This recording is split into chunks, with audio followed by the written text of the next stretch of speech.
I'm boarding a plane momentarily to fly home to Boston. It's like a 4.5-hour flight. Guarantee we're going to hit some turbulence. I'm going to take you on this plane and walk you step by step how you can use some simple tools to beat your fear of flying once and for all.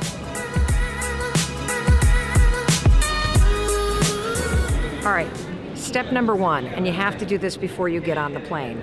You have to come up with an anchor thought. Here's how you do it. I want you to think about where you're flying to. Now, ask yourself, what are you really excited to do once you get there? That thing that you're excited to do, that is your anchor thought. So in my case, I'm flying from Las Vegas from a speech home to Boston, Massachusetts. My anchor thought is going to be walking in the front door and seeing my dog Amigo and how excited I am going to feel when I finally get home from this business trip. So before I get on the plane, I have an anchor thought, which is what I'm excited to do when I get home to Boston. And then when we get on the plane, I'm going to explain to you how the anchor thoughts works and how you're going to use it to fight your fear of flying. All right, let's go. As you get closer to the airplane, you might start to feel nervous. This is where the anchor thought comes in. Start thinking about how excited you are to get to the place that you're going and be visualizing very specifically what it's going to feel like, in my case, to walk in the front door, see the dog, finally be home. You're going to use your anchor thought. Coming off? Yes. Especially they're... You're going to use your anchor thought to stabilize your thoughts and not let worry hijack you, and that's going to keep your body stabilized and your physiology won't start getting all jacked up. So again, I keep thinking about walking in the front door and seeing Amigo. So when I used to be afraid of flying, the second that I got on the plane and I started to buckle in, I immediately started feeling really trapped. And this is why it's so important for you to practice this idea of the anchor thought, because what the anchor thought does is it basically anchors your mind on something super positive that's related to the flight that you're on. And by anchoring your mind on thoughts that are really positive, you have the ability to stabilize your body. And so as you're sitting in the seat, go back to your anchor thought and think about how excited you are to get to where you're going. You know, we're flying to Boston today, and there may be turbulence, there may be weird noises, there may be things that make me nervous. But if I always come back to the anchor thought as we're flying, and my anchor thought being walking in the front door, seeing Amigo, what's amazing is you have the ability to trick your brain, because by thinking about Amigo and walking in the front door, my mind gets tricked because it goes, oh, wait a minute, Mel's not worried about flying. She's actually just excited to get home. And so you use your anchor thought literally before you get on the plane, as you're getting on the plane, as you're sitting on the plane, and certainly through takeoff, through turbulence, you're going to keep coming back to it. And what your mind does is your mind basically says, holy cow, if Mel actually walks in the front door of her house and sees the dog, the flight made it. So there's nothing to worry about. Again, that's why it's so important to pick the thought related to the flight, to pick it before you get on, and to keep coming back to it, because your mind will start defaulting to, well, there's nothing to worry about because she's going to see her dog tonight, so of course the plane makes it.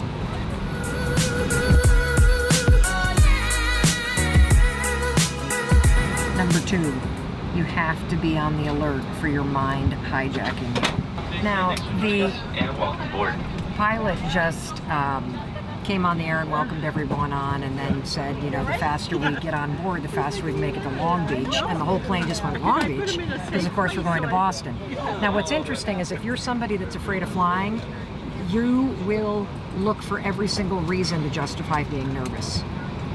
And so if you're somebody that's afraid of flying and the pilot says we're going to Long Beach by mistake, which is probably where they came from, instead of Boston, which is where we're going, your mind, if you're not in control of it, will go, oh my God, he said Long Beach.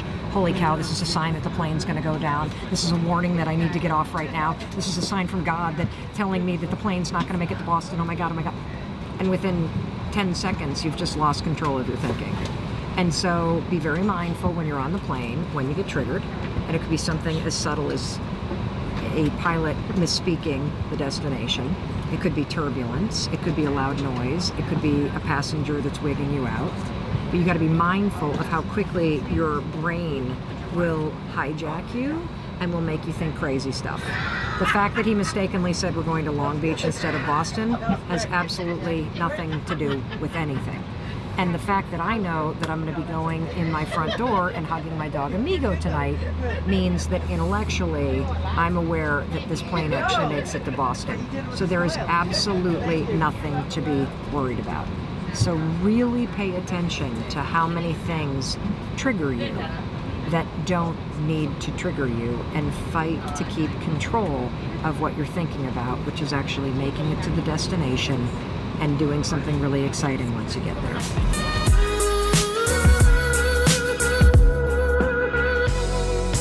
Number 3, remember everything is a good sign, not a bad one, a good sign, because it means you're one step closer to getting to where you're going and doing the thing that excites you. In my case, hugging my dog and finally being home.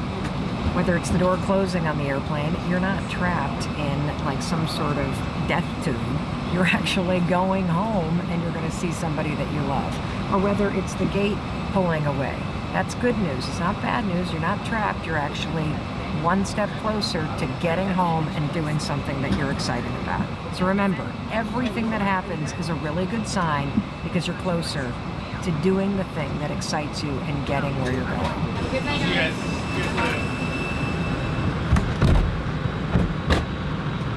See, that's a good sign. We're one step closer. We can't get to Boston and hug my dog without the door closing. And we can't get to Boston and hug Amigo without us pulling away from the gate. Bye, Vegas. Hello, Boston and Amigo.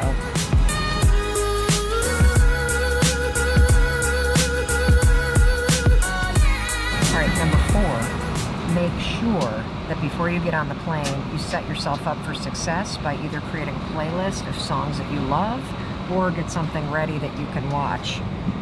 This is where I catch up on Stranger Things. And the reason why this is important is because if you're busy watching TV or listening to music that you love, the sounds are not going to freak you out. And so between tuning into something that you really love, whether it's a television show like Stranger Things or a playlist that you love to listen to, you're going to distract your mind, and you're also going to tune out the noises that might otherwise trigger you. And heck, I mean, why not listen to something that you love? After all, you're going to make it, and you're going to do something exciting that you, once you get there, so you might as well set yourself up to sit back and relax and actually enjoy yourself.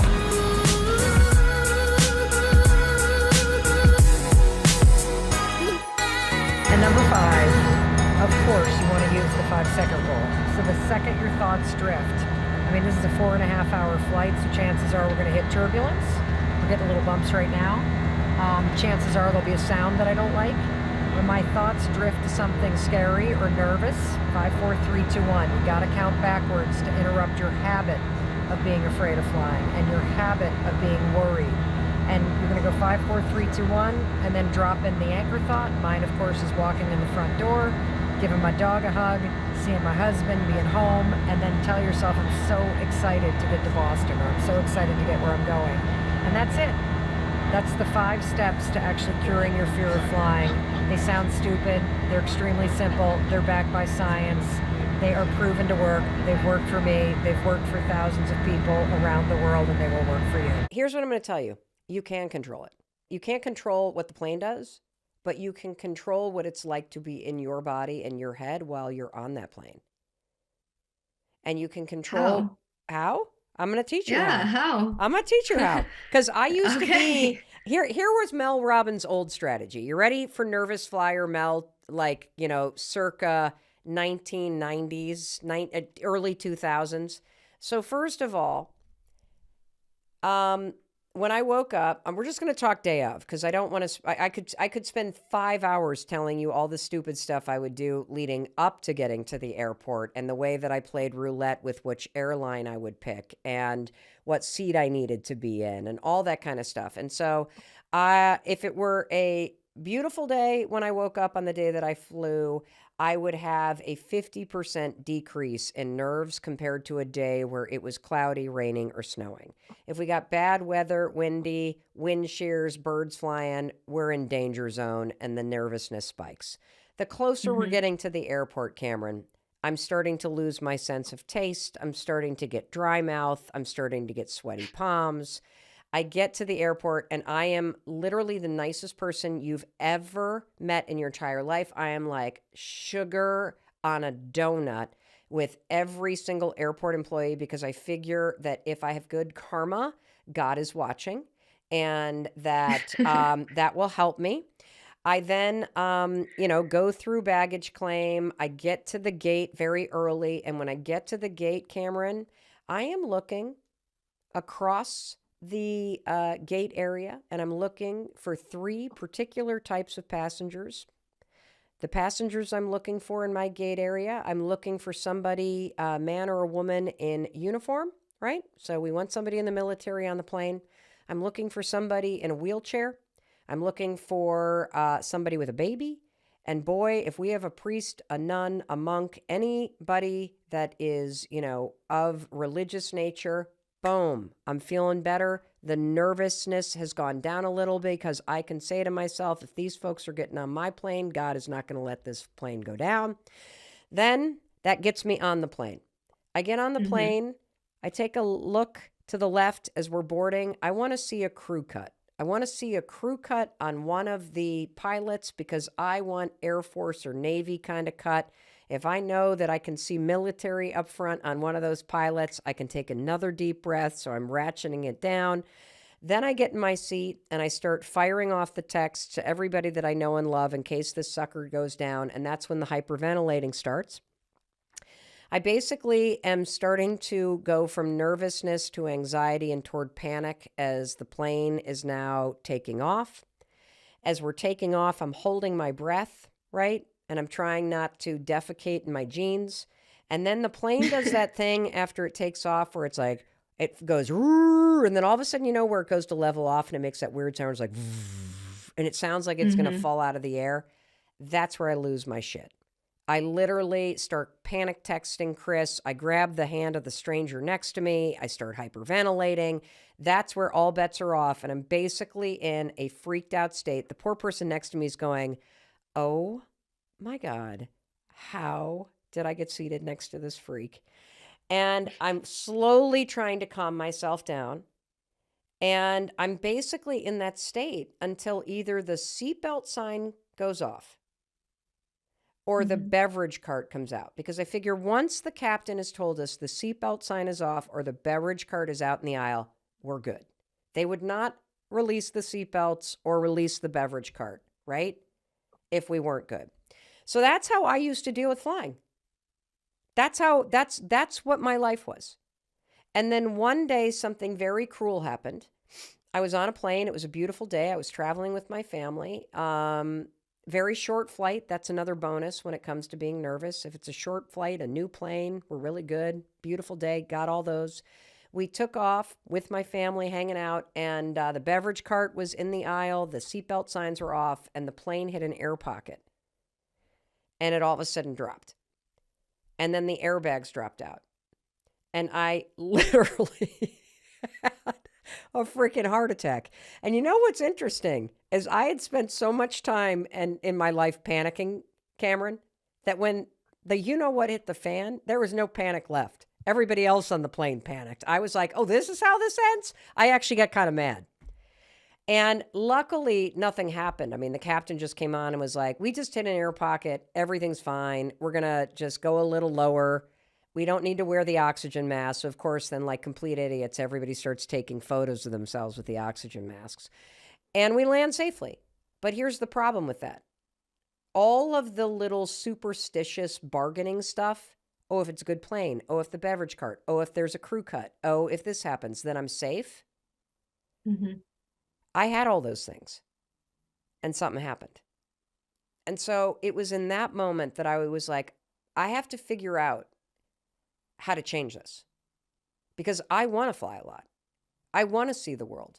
I don't want to spend 5 weeks before a test or a big, athletic meet or a flight I have to take or some presentation that's important racked with nerves.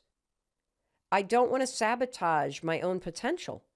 I don't want to torture myself with all these stupid fears. And that's basically what you and I are doing when we allow the nerves, which are normal. It is normal to be nervous. What I'm here to teach you, Cameron, is you don't have to let those nerves control your life or stop you from doing what you want to do with your life. We can flip the script on your own brain and your own nervous system. And we're going to take a short break. And when we come back, I'm going to walk you step by step by step through how you do it. And I'm going to teach you this based on research from Harvard Business School. All right. So Cameron, I'm really excited. I'm going to teach you how to create and use what I call a confidence anchor. Not only when you're about to fly and you're nervous, but for any single situation where you're nervous to do something. Okay. Are you ready? Yep. Awesome. It's super cool. And for you listening, I want you to just hold that situation that you're nervous about. So maybe you're nervous to give a presentation at work, or maybe you have a son or a daughter who is getting recruited for a sport, and now there's all these big team matches coming up and they're starting to get nervous. This confidence anchor is exactly what you need. So step number 1 is you're going to think about this situation that makes you nervous, okay? And we've already talked about that, Cameron. It's this flight to Portugal. Step number 2 is come up with something about this situation that actually makes you excited. So describe for me, Cameron, what are you excited to do when you get to Portugal? I think the thing that I'm most excited for is to see my sister. I haven't seen her in a couple months. She's been in London. So I don't know. When I think about Portugal, there's a lot of things I'm excited for, but probably the biggest thing is just to spend time with her. I love it. And yeah. That's perfect. Okay, great. So you now have something related to the situation that makes you nervous that you're actually excited about, okay? Now, number 3 is the most important part. Number 3 is now that you have something that you're excited about, I want you to close your eyes and we're going to bring it to life. I want you to imagine the moment that you lay eyes on your sister for the first time in several months. And I'm imagining, are you imagining the airport or a cobblestone street? Like, what is the scene? Describe with your eyes closed. What is she wearing?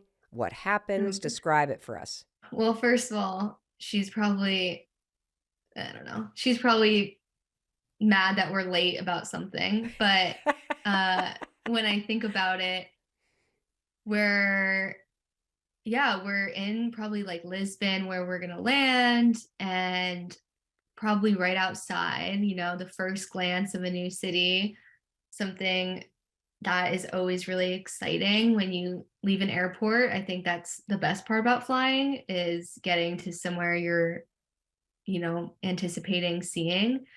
So I picture that. I picture her standing there, probably like in some black sweater, because that's usually what she's wearing. And yeah, I think seeing her face reacting to my mom, me and my brother, that's going to be like the best part, because I know she, even if she won't admit it, she does miss us a lot. So awesome. And who is she going to hug first? 100% my mom. Okay, awesome. And how amazing. I'll probably be last. Okay. And as you stand there and watch her in her black sweater with Lisbon in the background hugging your mom, what are you feeling? Like a sense of comfort, a sense of wholeness, and yeah, just a really good feeling to have us all together during like a really hard time of the year. It's gonna be really special. Yeah. Yeah. And that's your confidence anchor. That moment that you just described in detail, the black sweater, Lisbon in the background, her reaction as she sees you, her hugging your mother first, the wholeness, the comfort, all of that you just felt in your body, that is your confidence anchor. Now, here's how you're going to use it. From now until that moment happens, the millisecond that you feel any nerves or any fear or any negative thought come up related to this thought, you're going to close your eyes. You can use my 5-second rule to interrupt the worries. Just count backwards with me. 5, 4, 3, 2, 1. Yep. That is a starting ritual that will signal to your brain that you're not going to think about a plane crash. You are starting to think about something else. And then you are going to bring to the forefront of your mind that image, that feeling that you just described. And that is how you drop a confidence anchor on these bullshit nerves and worries that have been hijacking your life. That's what a confidence anchor is. You're using your own excitement about something that normally makes you nervous to shatter the grip that fear and nerves has on your body and your mind. That's what you're going to do. And when you head to the airport on the way to the plane, you are going to use this same confidence anchor. And when you get on that plane and your thoughts go, uh-oh, you're going to go, nope, 5, 4, 3, 2, 1, and you're going to drop that confidence anchor. And when you take off in the middle of the night and the pilot says, we might experience a little bit of turbulence, because pilots often say that, you're going to drop that confidence anchor. And you're going to come back over and over and over again to this image of your sister and the black sweater and Lisbon behind her and her hugging your mother. That's exactly what you're going to do. And you're going to be shocked, because this is a technique that they studied at Harvard Business School called reframing performance anxiety, was the name of the study. Reframing performance anxiety. And it's a way to flip moments that make you nervous into moments that make you excited, and to keep control of your mind, body, and spirit so that your fears don't hijack and torture you. Wow. What do you think? I mean, it makes sense, because I think in the moments of panic, the last thing I'm doing is thinking about anything that brings me happiness. It's always the darkest feelings, the heaviest emotions, versus, even just closing my eyes just now. I feel so different, like sitting here. I feel like even thinking about that moment makes me happy. And I'm excited to use it, because I know I'm going to be anxious all next week, week after. So you want to know why this works? I do. Okay. Seems too good to be true, honestly. It seems too good to be true. Well, the reason why it works is because it taps into your body's automatic systems. If you look into the neuroscience on this, scientists call this an autonomic response, that basically your nervous system has a autonomic response to stressful situations. Okay, that, like, if you're a normal person like me, you just say, oh yeah, if we're in a stressful situation, we automatically feel all kinds of things, right? And so what I want you to understand is that, when we're in situations that make us nervous, everybody, whether you're giving a speech or you're going into an interview or you're on a first date or you're running a track meet or you're getting on a plane or you're breaking up with somebody or you're going in for a job interview, it is going to be automatic that your nerves take over, because you're about to do something that makes you stressed out a little bit. It's requiring you to feel, it makes you feel a little bit vulnerable. But here's the cool thing. Even though you have this automatic response, because you're right, there's no way over the next 5 weeks you're not going to feel anxious, because that's the autonomic response that your body has to this stressful thing. But here's the cool thing, Cameron, you can control this. So here's the secret. The secret is understanding that your body's reactions to fear, so your automatic reaction to a fearful situation, is the exact same as your body's automatic response to an exciting situation. And we're going to use this truth that your body's automatic reaction to fear is the same as your body's automatic reaction to excitement to your advantage.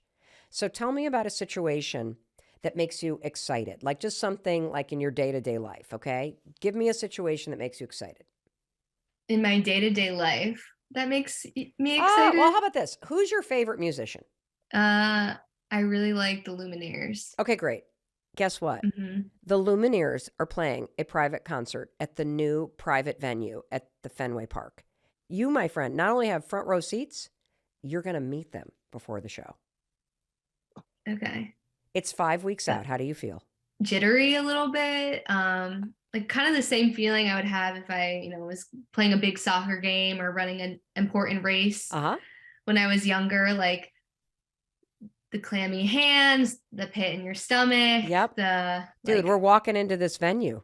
You're walking up to the yeah, front like row. How you feeling? my heart's beating fast. I'm like going a million miles an hour. I don't know. Probably feeling like really on edge. Yeah, the usher is coming up to be like, okay, they're ready to meet you. How you feeling? I'd be like, okay, like let me collect myself. Yeah, probably really flustered and I don't know, like a little bit anxious, probably.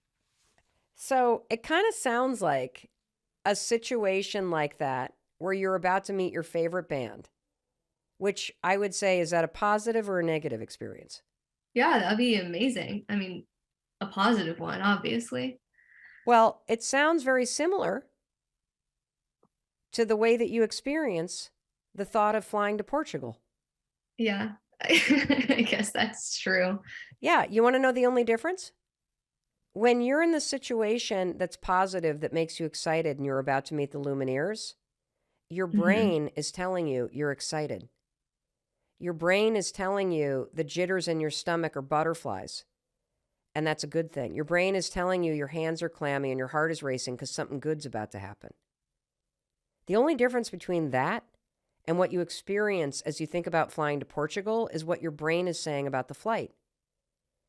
When you start to experience butterflies in your stomach as you are about to board the flight, your brain's going, uh-oh, there's something wrong. This is negative. The plane's gonna crash. You're experiencing in your body, Cameron, the exact same physical and physiological symptoms when you meet the Lumineers as when you board a plane. And the only difference is what your brain is saying about it. And so the reason why a confidence anchor works is we are going to shut your negative brain down and drop this confidence anchor right on it like a sledgehammer. And we're going to replace your narrative that something's wrong with, holy shit, I'm about to see my sister. This is so exciting. It's as exciting as meeting the Lumineers. And when your brain starts to say the butterflies are positive, you won't Yeah, escalate into a panic attack. You will have taken control. How cool is that? that's pretty cool. So, do you have any questions about the confidence anchor and how you're going to use it? It just honestly seems still a little bit too good to be true. Like, I don't know. I can just conquer all my fears just by flipping the way I'm thinking.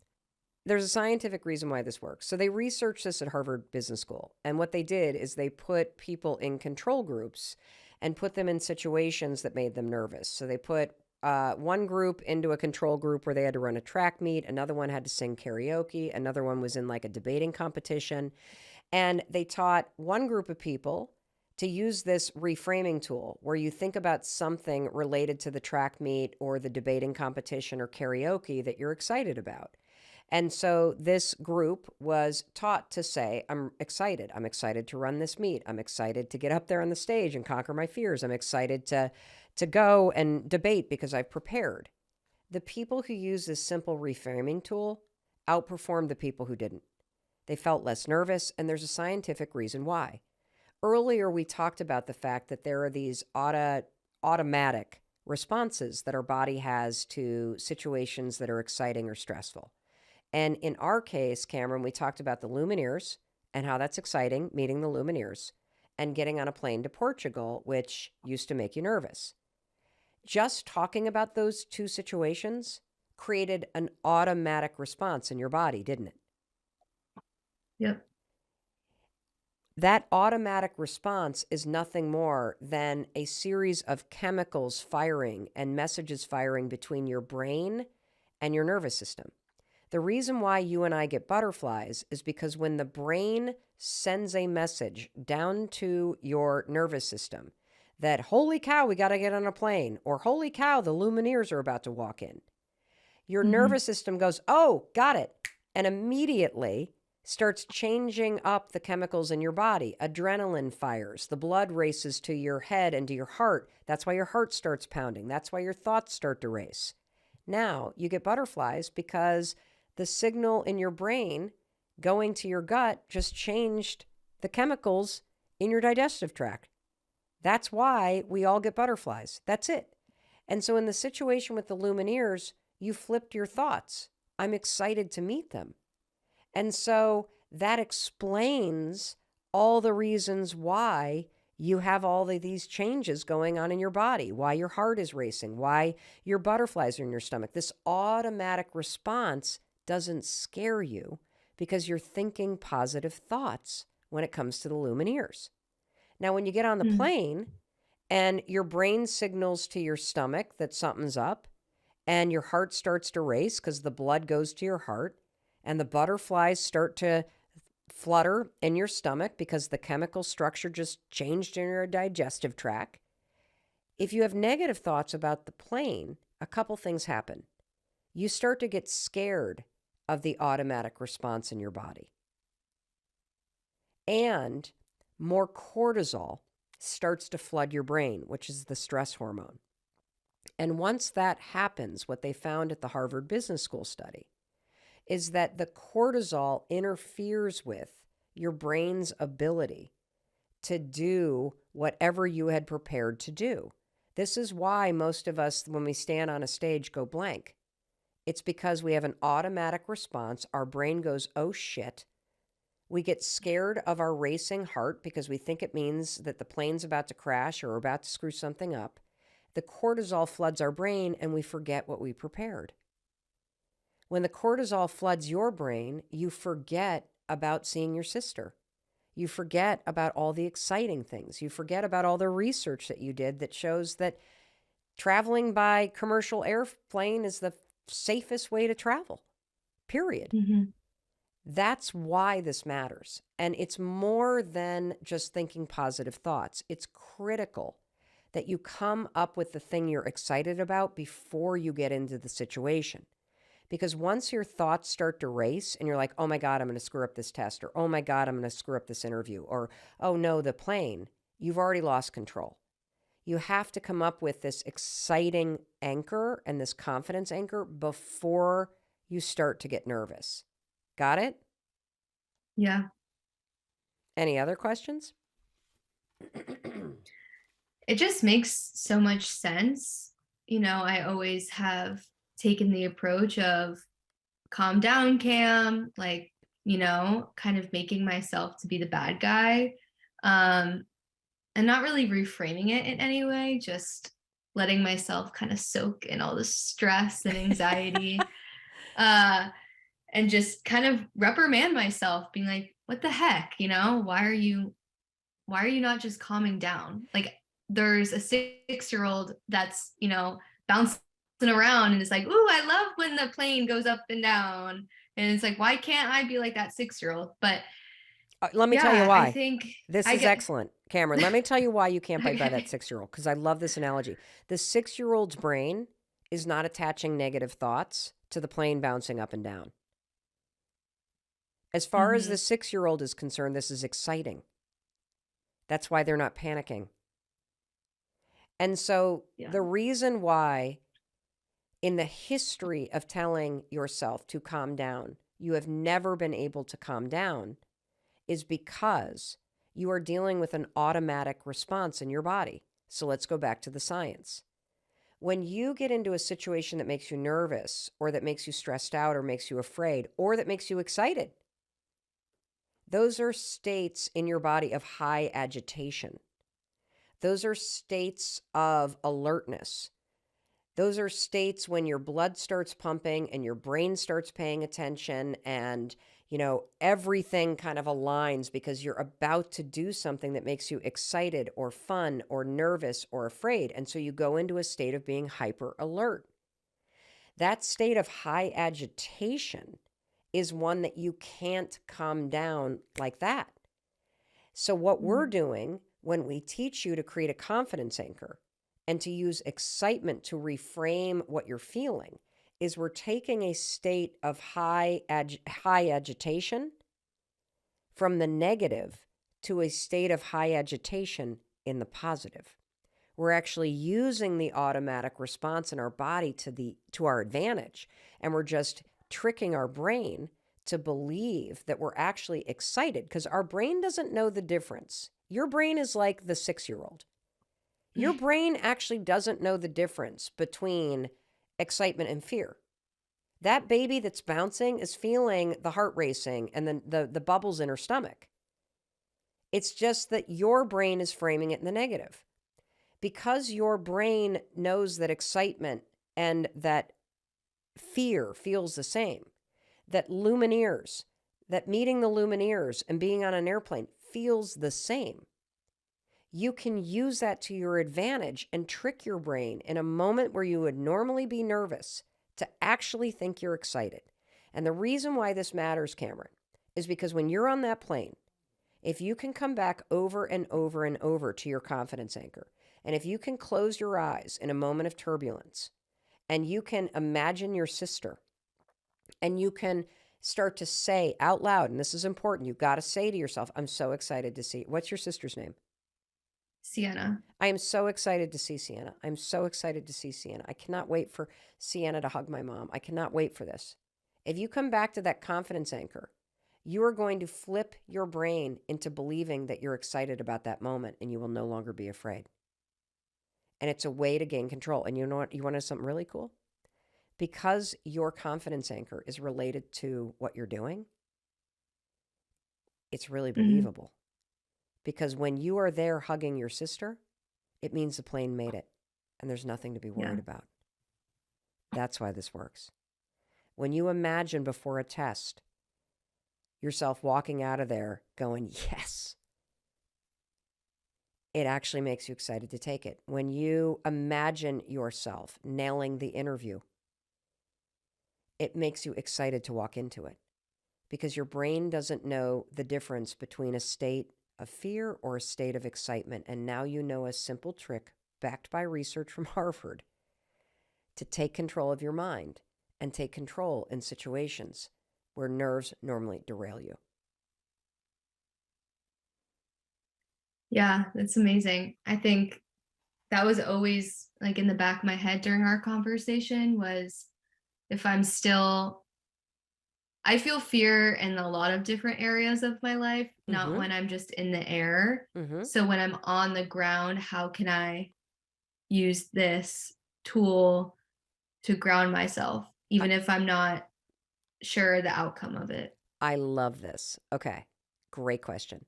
I want you to take out a notebook, and you're going to write down any single thing that makes you nervous.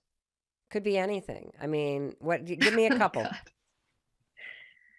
There's a long list probably, but off the top of my head, like something that, I don't know, I really wish that I could beat the fear on is I recently moved, not that far, but there's a really nice yoga studio on my street that I like pass every day. And I just always think like I need to be a part of a community of 20 somethings that are like-minded, that, I've always loved yoga. I've loved the community it brings. But I cannot bring myself to sign up, and I can't bring myself up. Like I just constantly think about the day I have to show up for my first class, and it makes me way too anxious to even like go. This is an excellent example, and by the way, incredibly common and very relatable. Yeah. So I'm really glad you shared it. So you're going to do the exact same thing. We're going to create a confidence anchor. Because what I hear is I hear you want to do it. I hear it pulling you, and the nerves are keeping you back. So name something you're excited about. So like, can you pick like a coffee shop in your neighborhood that you love to go to, and it's going to be your treat to get a nice latte when you're done? Yep. Do you want me to name it? Yeah, I do. It's called Thinking Cup. I love Thinking Cup. Now, you're going to close your eyes. What color yoga tights are you wearing? Oh, God. Maybe like, I have this really nice light blue ones that I always like to wear. I love it. And as a treat, because you went to this relaxing yoga class in your light blue tights, sweatshirt tied around your waist, yoga bag over your shoulder, standing at Thinking Cup, what did you order? Probably like an iced oat milk latte. Love it. Love it. How do you feel? Yeah. As you're walking out of the Thinking Cup, having just completed that class and treating yourself to that, how do you feel right now? Like proud of myself for doing it. Awesome. There's your confidence anchor. Anytime you feel nervous, you're going to count backwards, 5, 4, 3, 2, 1, to interrupt the nerves and create that starting ritual, and you're going to drop that confidence anchor. And what's going to happen is it's going to slowly retrain your mind that you're not nervous about joining that yoga studio. You're actually excited. And when you start to practice this confidence anchor, at some point you're going to find yourself walking down the street and there's the studio. And as that wave, because remember, it's automatic, that automatic response comes up because you're about to do something new. You know, I've heard a lot of experts say that fear isn't real. That is such a bunch of baloney. Fear is so real. In fact, there are probably things that you're afraid of doing right now in your life, in your relationships, at work. And the fact that you're afraid, that's robbing you of all of the experiences that you want to have in your life. I mean, if you're afraid to fly, that's going to limit your ability to travel and see the world or go visit friends. If you're afraid of public speaking, that's going to really limit your ability to express yourself and share your ideas. If you're afraid of talking to your boss or asking for a raise, that directly impacts how much money you make. Or what if you are dreaming of starting a business, or you've already started a new business, but you're afraid to talk to people and you're afraid to share your business with people? I mean, fear is something that stops us all. And that's why I'm here to talk to you, because it doesn't have to. Fear is real, but I am going to share a secret weapon that I have used for years to beat every single fear that used to stop me. Now, first, before we get into this secret weapon, I just want to cover a few facts about fear, what it is, what it isn't, and some things that you may not know about fear. So first thing, fear is a physical state in your body that is exactly the same as excitement. Let me say that again.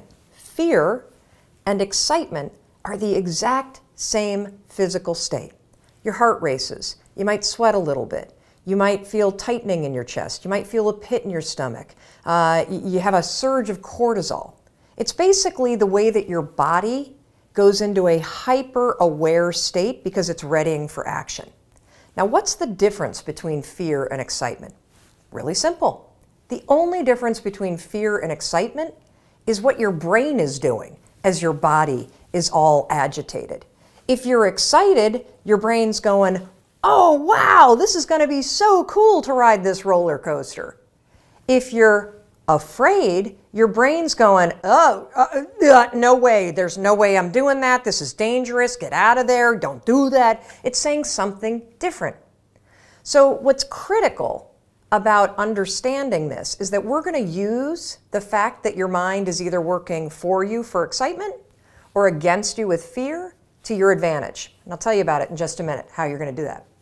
Second thing I want you to understand is that you may have heard the advice, feel the fear and do it anyway. You may have heard the advice, oh, just try to calm down. Think positive thoughts. It doesn't work, does it? And there's a reason why it doesn't work. So let's go back to fact number 1. When you're afraid, your body's in a state of arousal and agitation, and your heart is racing, and you're all like amped up, and you're hyper aware of what's going on, and you're freaking out a little bit. What is it like when you're calm?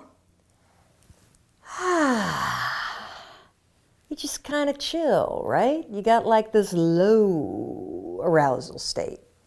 Very, very difficult to go from a state of agitation and being all jacked up and excited and weirded out and to a kind of state. It doesn't work. It's like trying to stop a train by throwing a boulder on the tracks. It's going to make the train jump off the tracks. It's going to cause a disaster. In fact, they've proven in research that when you try to ignore your fears, it actually makes them worse. And they've also proven in research that positive thinking alone also can make your fears worse. So, what do you do? What do you do when you're about to go talk to your boss and you feel afraid? What do you do when you have to get on a plane and you're actually terrified of flying? What do you do if you got to give a presentation and you are afraid of public speaking? Here's what you're going to do. You're going to use a strategy, the same one that I use, that has helped me beat every single fear and turned me into somebody that is terrific when it comes to a high-stress situation. This is how you do it. You're going to use my 5-second rule in combination with what I call an anchor thought, and that is going to reframe what your mind is doing so that your mind goes from feeling agitation and making you afraid to reframing it from agitation to excitement. It works like magic. Now, I have used this technique for years, literally for years. And one of the ways that I want to introduce you to it is I want to take you backstage. I want to take you backstage to a speech that I delivered this year.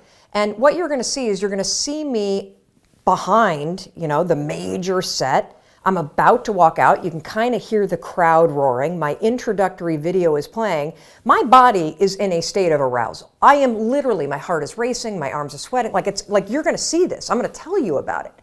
And you're going to watch me use this same technique I'm going to teach you to reframe my nerves into excitement. Check this out. All right, I'm about to go on stage. There are 7,000 people out there, and it's so exciting because what they don't know is they're about to learn the 5-second rule, and their lives will never be the same again. Now, I gotta tell you, my heart is racing. My armpits are sweating. I have the exact same physiological feeling as when I'm afraid, but I'm not afraid. I'm excited. Excitement and fear is the exact same thing in your body. It's just what your brain calls it. Here's a trick that's proven by science that I use every time I speak. When I start to sweat, when I start to have butterflies, when I start to have my heart race, I say, I'm excited. I'm excited to get out there. I'm excited to talk to these people. I'm excited to share the 5-second rule.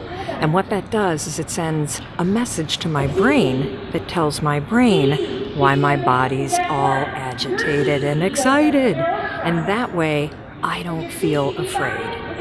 Remember, excitement and fear, exact same thing in your body.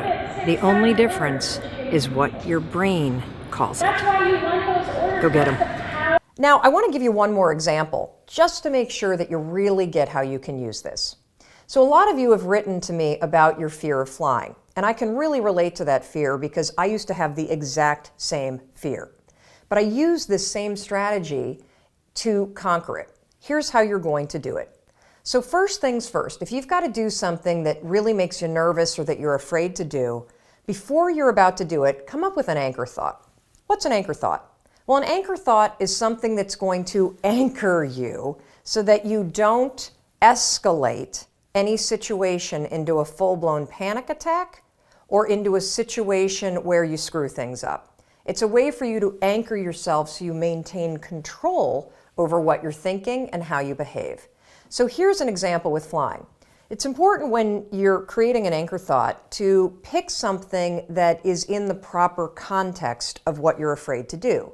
So for flying, pick an anchor thought that has to do with the trip that you're taking.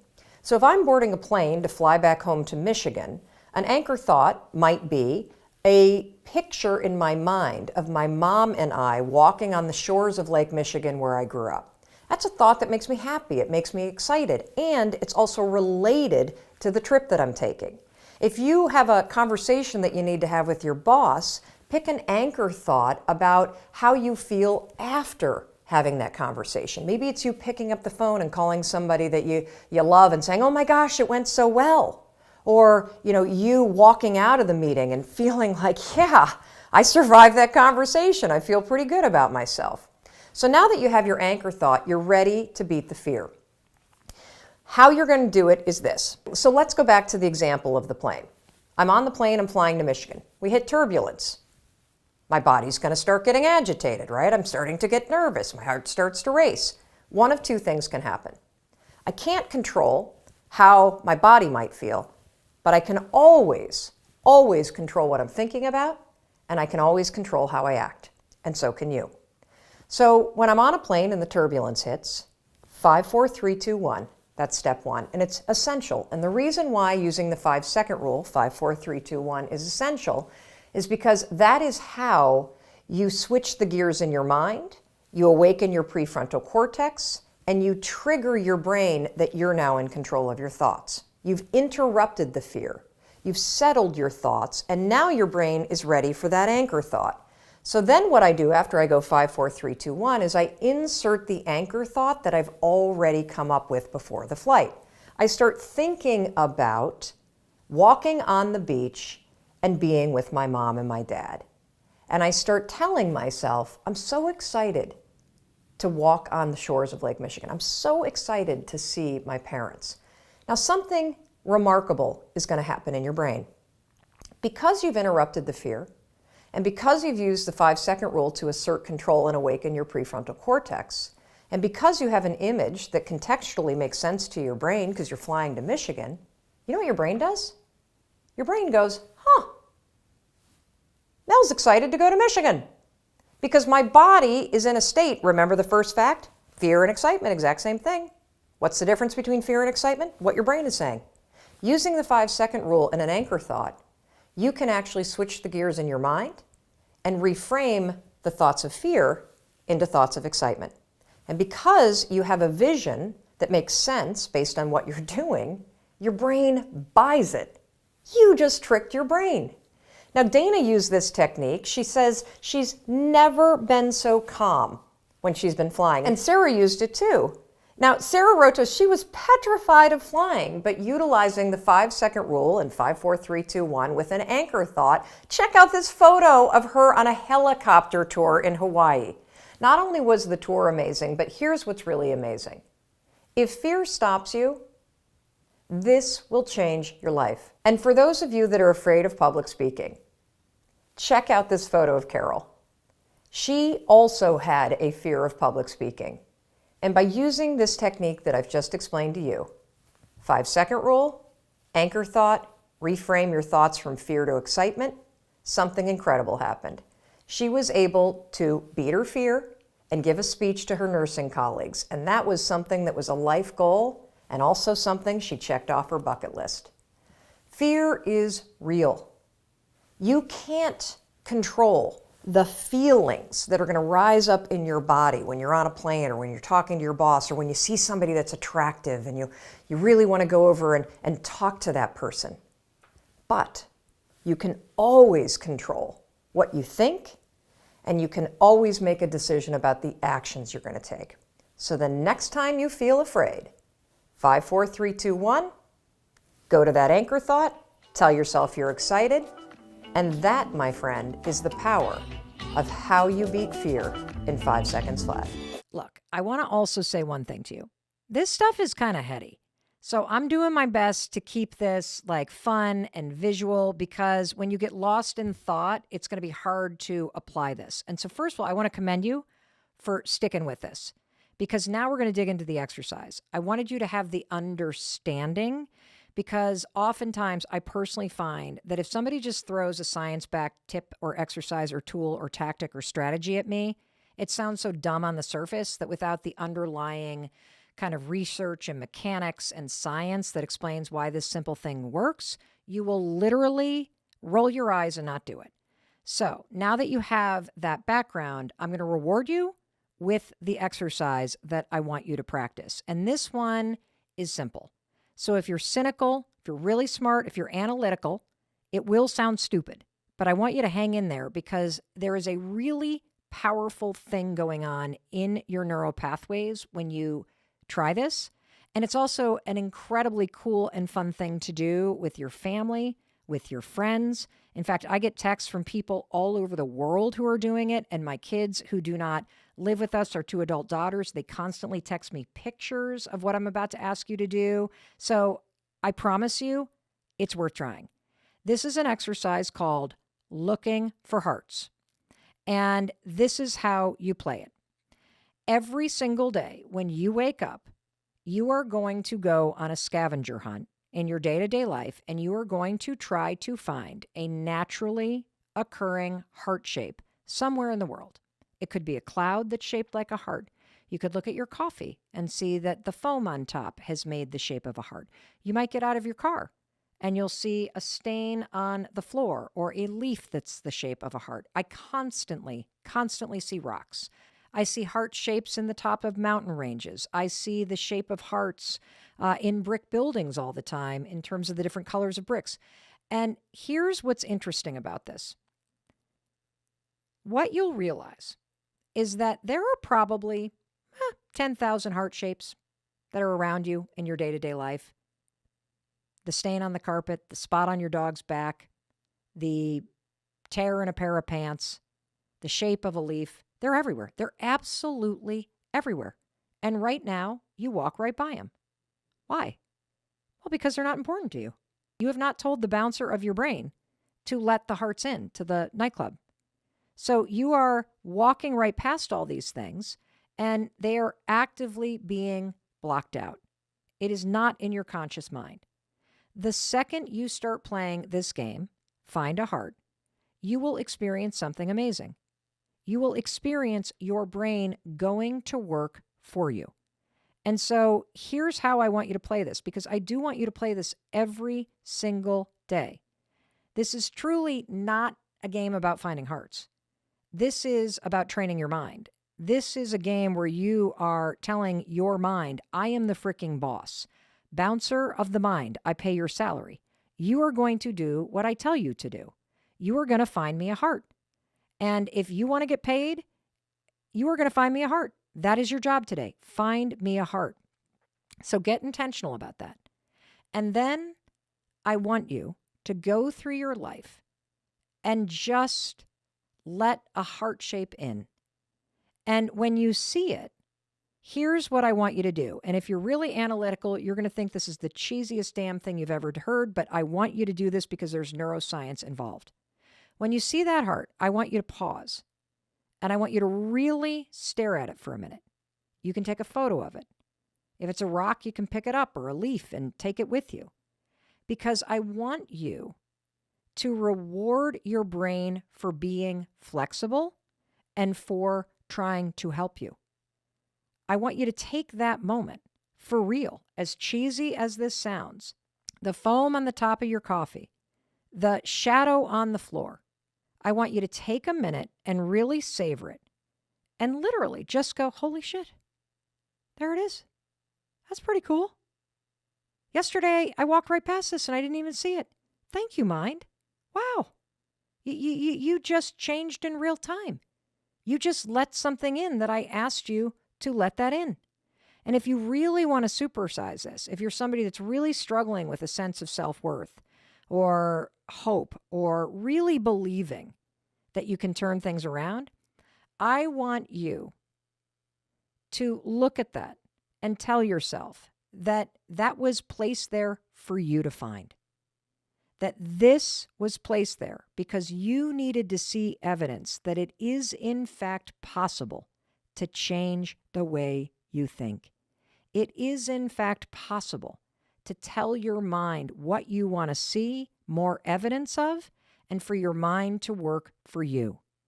And once you see one heart, you will start seeing hearts everywhere. The more hearts that you see, the more that you are connecting into magic, the more that you realize that your brain is trying very hard to help you. It is going to point out hearts in the moss. It's going to point out hearts on the sidewalk. You're going to see hearts on people's clothing. You're going to see them in paintings. It's weird. They're like everywhere. It's as if there is this entire world that you and I live in, and we walk by it every single day. And I think that's true about everything that you want. That there is evidence all around you that things are working out, that people are trying to help you, if you're willing to see it. You know, at the end of the day, finding hearts is not about finding hearts. It is about something so much bigger, because it's proof that you can change the wiring in your mind. You can manipulate and program this filter, the RAS, to make it work for you. And every time you see a heart, it is evidence that it is true. And so it's important, because this is the first step of a mindset reset. Because if you didn't think, my mind can change, it can allow me to see the world differently. If I can't get you to see and experience that, you will never even bother trying thought substitution. And I will say there is something that some of you may experience. So this comes from Nady in Germany. And she wrote, Mel, I loved what you said about looking for hearts, and I've been trying it. And I even saw 2 hearts within an hour. But then I got nervous and was almost afraid to find them. So how do you overcome the fear of making things better? I relate to this because we're used to the way that things are. We're used to the default programming in our minds, even if it makes us miserable. And when you start to catch a glimpse of how things could be different, I think sometimes if you've experienced a tremendous amount of heartache, or you've tried so many times to put yourself out there, the idea of believing again that it's worth trying again, that is what's scary. Here's what I have to say to you. This is not about hope. This is hard science. Because you're living with programming right now. And I am here to tell you it's outdated. In fact, when you start to really play around with this next piece of how you change the way that you think, you're going to realize that you're not even listening to your voice. You're listening to someone else's voice. It's probably your mom's or your dad's or another caregiver's. Because that negativity that's in your mind that chips away at you, that default programming that you don't even really hear, for me, I call it my campaign of misery. I did not create this when I was 6 or 7 or 8. I was taught this. And so you're going to start to realize that not only do you have the power to change the filter, yes, you can see reasons to be happy. Yes, you can spot wins instead of reasons why you're a loser. Yeah, you can pay more attention to the people in your life that make you feel great instead of chasing the ones that make you feel like crap. You can change all of this. You can make your mind work for you. But what you're going to realize very quickly is, holy cow, like there's this default thing in my mind that's like fighting my desire to be happy. It's fighting my desire to win.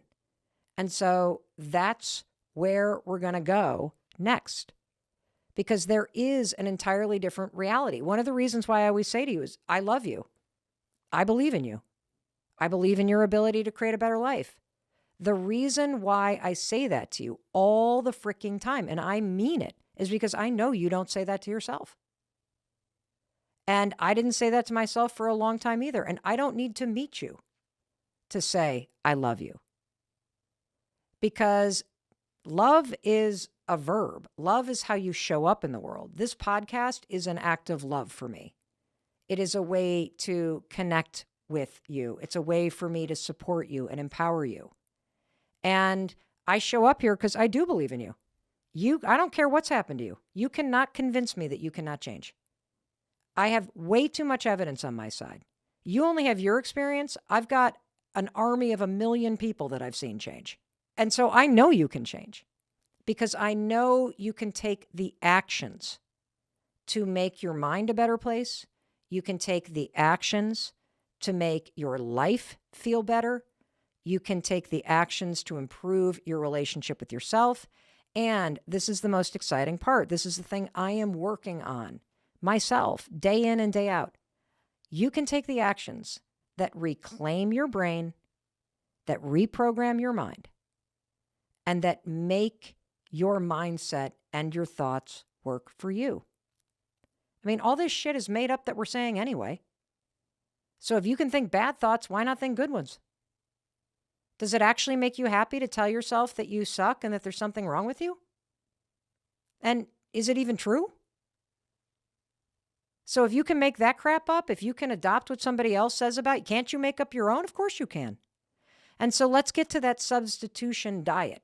This is the Mel Robbins way to describe what researchers call cognitive bias modification. It's literally catching default thoughts and substituting something better. And one of the best examples of this is the next time that you start obsessing over what could go wrong. What if I don't like it? What if it doesn't work? What if I get rejected? What if what if I look stupid? What if they judge me? What if this? Say this. What if it works out? What if it works out? The more you say out loud, what if it works out? You substitute the negative bullshit with something positive. What if it works out? I mean, can you argue with me on that one? What if it works out? I didn't say it will work out. I said, what if it does? Because you don't know whether it's going to work out or not, do you? And when you allow your default wiring to filter the world with the belief and the thought that, what if it doesn't work out? What if I fail? What if this? What if that? Those thoughts filter the world a certain way. The thought, what if it doesn't work out, makes you not apply. It makes you not write that book. It makes you not go to the gym. It makes you sit home alone. Those thoughts are filtering your experience of life a particular way. And because the filter in your brain is paying attention to what you care about, it believes that's what you want. So as you scan the world around you, you see reasons why it's not going to work out. Didn't happen last time. It's a weird world after the pandemic. I don't want to embarrass myself. I feel uncomfortable. When you start to engage in thought substitution, what if it all works out? What if leaving my house is the best decision I've made in a decade? What if I meet the person that I was destined to meet? What if going to 90 meetings in 90 days at AA changes my life? What if it all works out? See how that mindset switch, cognitive bias modification, see how that leads you to feeling more encouraged? What if I make these 10 cold calls and nobody takes the call, but I'm okay? What if I walk up to this house that I think is going to go on the market and I knock on the door? And it turns out I buy it before it comes on the market. What if I get into my dream school? You're more likely to apply if you're like, well, what if it does work out? And this is why this is so important, because your brain is paying attention to what's important to you. And I don't think any of us have a clue how much airtime we give to negative thinking, to beating ourselves down, to assuming that life is going against you, to thinking something's wrong, to beating yourself up, to comparing yourself to other people. And when you start to pay attention to two facts, number one, your mind is trying to help you. And number two, when you figure out what's important to you and you make it a priority, your mind will adjust in real time and help you see an entirely new world. And when you see that it's possible that you could get into your dream school, that's a whole new world. When you see that it's possible that you'll make the best friends of your life in the next year of your life, a whole new world is possible. When you see that you can not only get your dream job, but you can land your dream job and it has a bonus. A whole new world is possible. And it begins with two simple things I want you to do.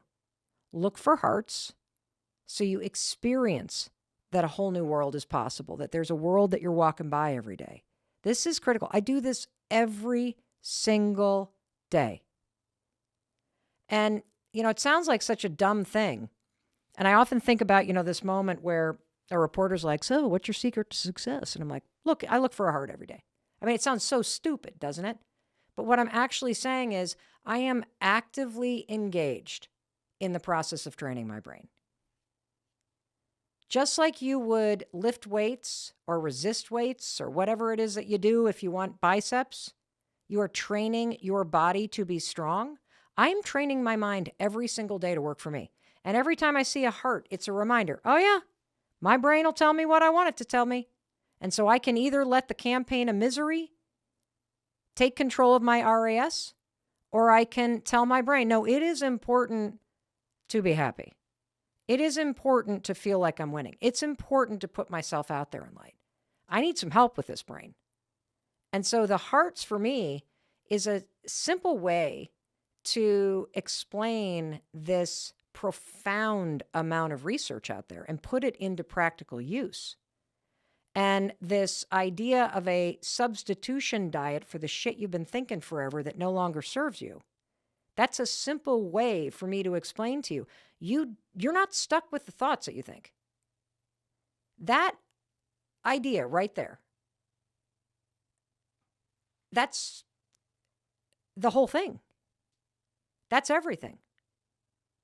You are not stuck with the thoughts that you think. You can let them rise up, but you don't have to grab them and grip onto them and wrestle them to the ground. You'd be like, oh, there's that stupid thought that my dad taught me to think. Bye, Dad. I choose to think something else because I know what cognitive bias modification is. And that horse shit that you said that I was a failure or didn't mount up to something or wasn't wanted, I don't believe that shit anymore. Because it's important to me to not only see hearts, but it's important to me to encourage myself, to believe in myself, to believe in my life and my effort and my ability. Because that's what I believe. That's why I'm here. You can do this. If I can do this shit, you can do this stuff.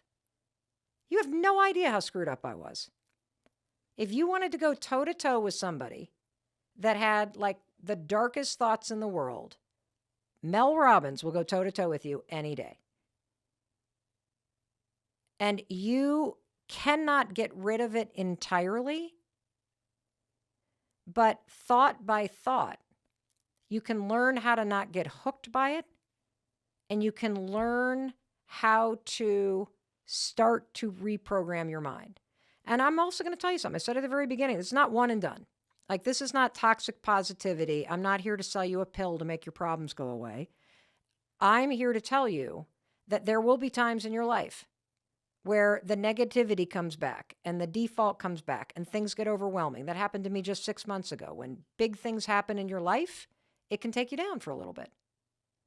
But coming back to this stuff over and over, looking for hearts, there's the confirmation. I still, even though life sucks, my brain is still trying to help me.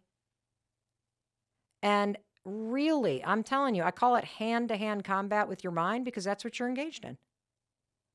Those negative thoughts either hook you and take you down, or you're like, boop, that's interesting. My grandmother's still bitching at me and she's dead.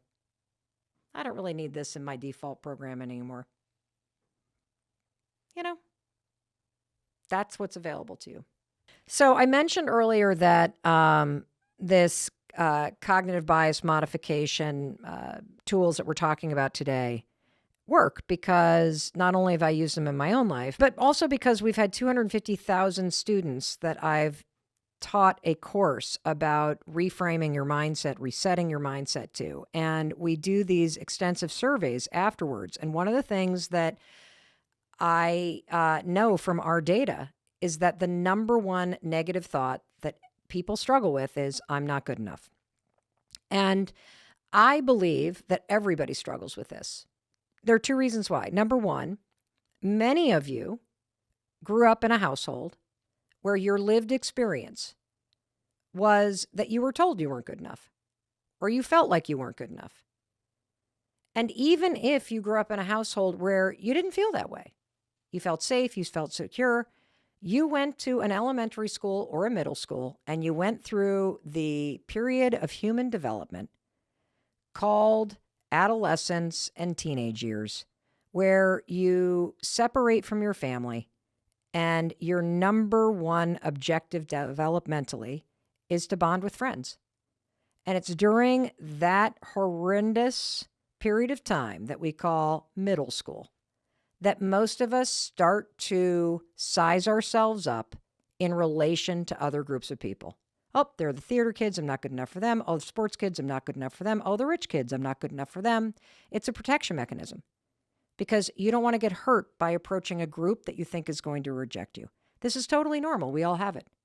And ironically, what we do is we tell ourselves we're not good enough for certain groups or certain people. But our brains pay attention. And our brains at that little age and the filter in our brain starts to change and starts to scan the world for all the places you don't belong. That's my opinion about where it begins. It is part of everybody's development to go through this period where life is a sorting hat and you're trying to figure out where you fit in. And I wish that our brains did the opposite and basically scanned the world and were like, oh, well, let's just scan and see all the opportunities to fit in so that you amplify your strengths. But instead, we focus on our lack and we do it as little kids. And because we've been doing it for so long, whether it began inside your home because of how you were treated or in your community because of how you were treated, it definitely was an experience that you had when you were younger of trying to fit in. It happens to all of us. And the opportunity of your adult life and the rest of the time that you have is to reclaim your experience of life, to see all the places, not where you don't fit in, but all the places where you can go, all the places where you could be, all the wins that you have, all the strengths that you have, all the magic you have to give. That's the opportunity when it comes to changing your mindset and changing your brain. And when you take that on, because I believe that's true. I believe you fit in. I believe you belong. I believe you have incredible gifts to share with the world. I believe that you deserve happiness. I believe that you have huge wins every single day and that I want you to give yourself credit for them. I believe that you've survived a ton of crap and you don't even give yourself credit for that. I believe that you're pretty awesome. And I want you to start to have a brain that filters the world in that direction. And so that's why I'm telling you this. We all struggle with it to some extent. And in moments of weakness, it's going to be there again. But that's okay because you can search for hearts and you can tell yourself, well, what if it all works out? You can remind yourself that we're all a work in progress. You can look for wins every day instead of the things that went wrong. You can spend more time with people that make you feel good instead of chasing places you really don't like. All of this is possible. And I want this for you, which is why I hope you'll try this. And simple reframes, if you don't feel good enough, is you can be like, I'm a work in progress. I can figure it out. The people who love me are the people who I need in my life. This is important. I really hope you take this on. And this is the work that you'll do for the rest of your life. And it's worth it because the happiest days of our lives are the road ahead of us. Truly, I want that for both of us. And I've spent far too much time beating myself up and looking for what's wrong and searching for reasons to feel tortured or lonely and to stop myself. It's just horseshit. I'm so sick of it. And I'm sure you're sick of it too. And, I'm sharing all this because even though I teach this stuff, it's easy stuff to listen to or talk about. You got to put it into practice, and so do I. You got to catch yourself when the negativity starts. You got to cut off the voice in your head that is not your own. You got to knock this middle school shit off and start claiming your adult life, because you do deserve to be happy. And even if you don't love yourself, I'll tell you what, I love you. Even if you don't believe in yourself, that's okay. I believe in you. And I'm going to keep on saying it until you catch up with me, because I do believe that you can take the steps to reprogram your mind. You can take the steps to shut up that negativity in your head. You can take the steps to filter the world in an entirely new way and see how it's working to help you. And it doesn't take a whole lot of time to create a better life. Now go find a heart. I love you. Hey, it's Mel. Thank you so much for being here. If you enjoyed that video, by God, please subscribe, because I don't want you to miss a thing. Thank you so much for being here. We've got so much amazing stuff coming. Thank you so much for sending this stuff to your friends and your family. I love you. We create these videos for you, so make sure you subscribe. Mwah.